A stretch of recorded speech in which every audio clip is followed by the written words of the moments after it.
Bonjour et bienvenue dans ce nouveau format d'Happy Podcast, plus court, plus condensé, plus rythmé, sous forme d'interviews enregistrées à la radio chez BXFM. J'y reçois chaque semaine des fêlés, des entrepreneurs au profil et au parcours atypiques, pour échanger sur leur capital identitaire, humanitaire et monétaire, le tout en une petite dizaine de minutes.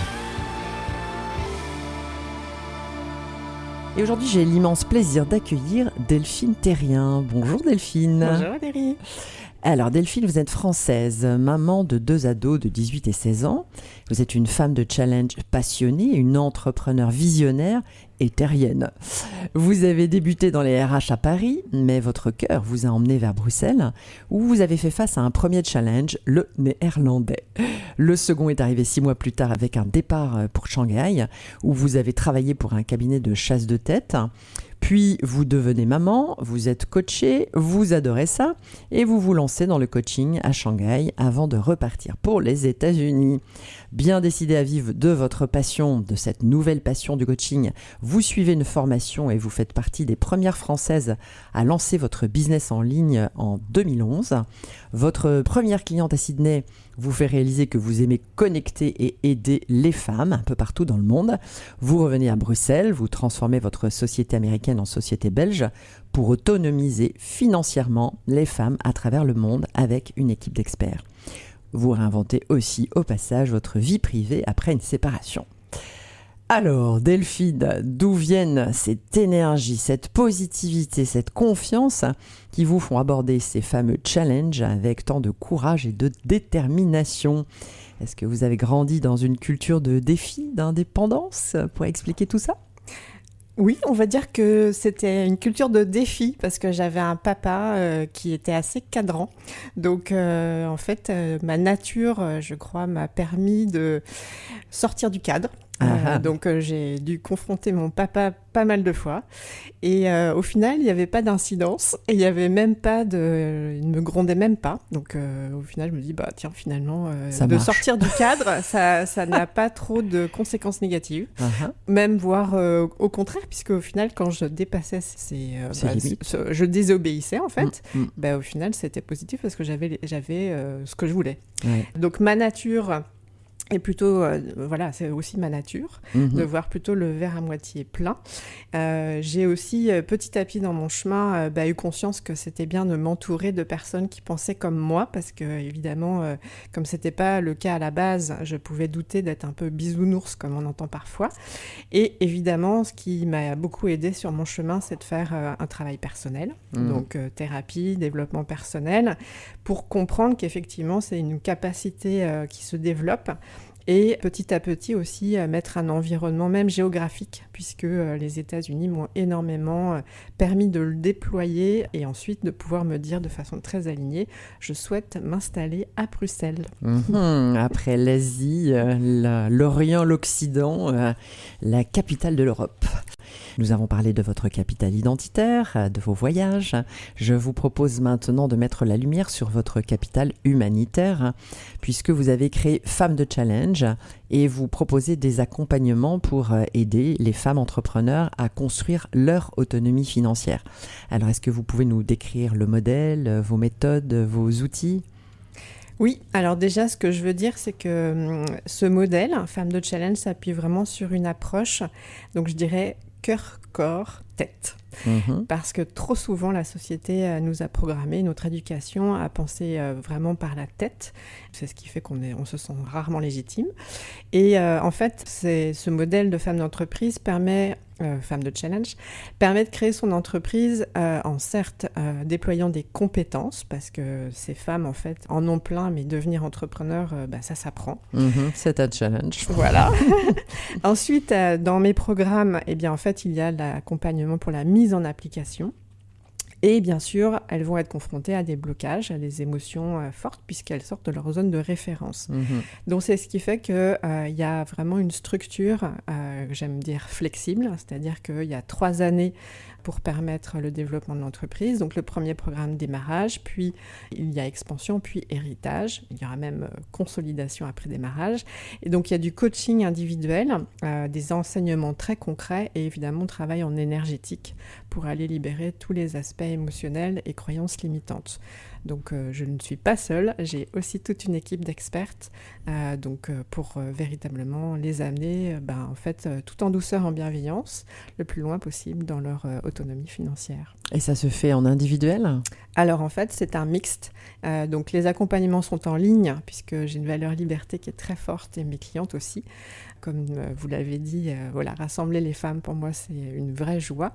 Et donc en fait, c'est de l'accompagnement individuel et il y a la dynamique de groupe parce que les deux pour moi sont absolument indissociables et c'est important. Et il y a même du présentiel là depuis quelques temps, non ? Alors dans mes accompagnants, il n'y a pas de présentiel, tout est en ligne. Par contre, évidemment, le présentiel est important. Et donc, depuis l'année dernière, il y a le séminaire annuel des femmes de Challenge qui a lieu début juillet. D'ailleurs, c'était ce que je comptais vous dire à la fin. Mais les 3 et 4 juillet prochains, et donc la thématique « Apaiser sa relation à l'argent et reconnecter à la valeur de soi ». 2 jours dans un endroit magnifique dans la forêt, puisque les femmes de Challenge aiment se connecter à la nature. Et donc, pour véritablement être connectée à son cœur, à son corps, et ensuite, on met la tête.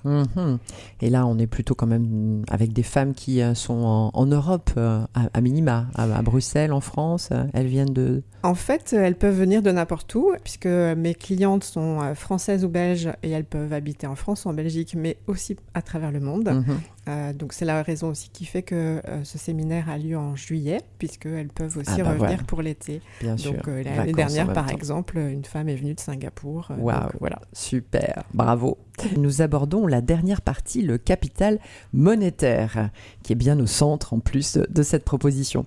Alors dans le bonheur rentable, l'argent est une énergie, on en a parlé aussi de l'énergie, non une finalité bien sûr, qu'il faut le libérer pour le faire circuler dans la société. Alors Delphine, pouvez-vous nous parler de la façon dont vous apaisez la relation à l'argent justement avec vos clientes ? Quelles sont les clés pour s'accorder de la valeur ? Parce que je pense que la question principale est là. Et quels effets, bien sûr, avez-vous pu mesurer auprès de vos clientes entrepreneurs ? Est-ce que cet argent circule dans cette communauté ? Alors, c'est un sujet dont on pourrait parler, je pense, pendant des semaines, voire des mois. Waouh. Alors, vous reviendrez.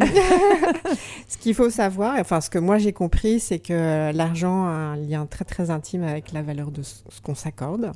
La confiance. Et ensuite, que c'est un chemin. Que c'est un travail aussi personnel.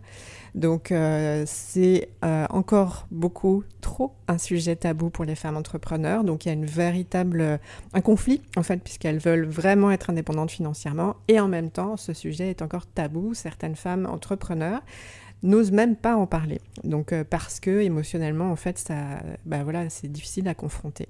Donc, moi, dans mes accompagnements, petit à petit, j'ai encore mieux compris cette importance, déjà pour moi, d'aborder ces aspects émotionnels. Et donc, c'est vrai que, en termes de statistiques, je dirais, j'ai pas de chiffres exacts, mais mes clientes, de plus en plus, vont atteindre des chiffres d'affaires qu'elles n'avaient pas la possibilité d'atteindre il y a quelques années, puisque moi-même, je fais aussi le chemin.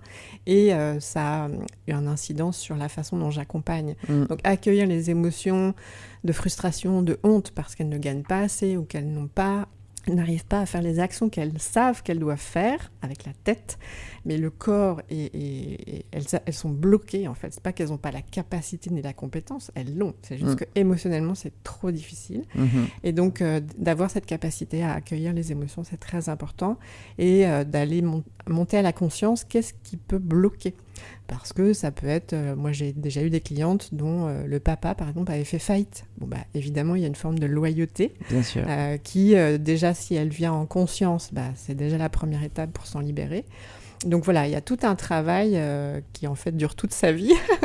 Mais ce qui est important, c'est que c'est possible. Et on peut citer quelques méthodes pour débloquer, justement, pour libérer ? Pendant l'EFT, typiquement, Okay. donc ça s'appelle Emotional Freedom Technique. Donc c'est une méthode tout à fait simple qu'on peut pratiquer soi-même avec ses enfants. Quelque part, il faut juste s'y mettre, entre guillemets. Je dis ça parce que moi, j'ai été très longtemps accompagnée par une énergéticienne pour le faire. Et c'est grâce au Covid, parce que là, j'ai eu, comme beaucoup d'entrepreneurs, peur de ne plus avoir de clientes, que j'ai beaucoup pratiqué par moi-même. et ça fonctionne. Donc il n'y a pas que cet outil, mais celui-ci est particulièrement puissant aussi. Ouais, alors avis aux amateurs. Alors, merci Delphine de toutes ces explications, d'être venue surtout inspirer les auditeurs avec la richesse de votre parcours et de votre offre, qui est évidemment totalement alignée avec le bonheur rentable. Hein. On parle d'épanouissement et d'argent. On peut vous contacter sur les réseaux sociaux, Delphine Terrien, et sur votre site, donc femme avec un S de challenge avec un S.com. Eh bien, merci, bravo. Vous faites partie des fêlés qui laissent passer la lumière et qui mettent leur essence et leurs expériences au service de la conscience pour inspirer la société, inviter les individus et les organisations à prendre leurs responsabilités. Quant à nous, chers auditeurs, je vous donne rendez-vous avec notre prochain fêlé dans l'invité du jour sur BXFM. Vous pouvez retrouver l'intégralité des chroniques et des interviews du bonheur rentable en podcast sur le site de BXFM. Au revoir Delphine et à très vite. Merci Valérie. Je suis Valérie Delande, créatrice et animatrice du concept de bonheur rentable et je vous donne rendez-vous chaque semaine avec un nouveau fêlé. Vous pouvez également retrouver les chroniques du bonheur rentable en podcast sur le site de BXFM.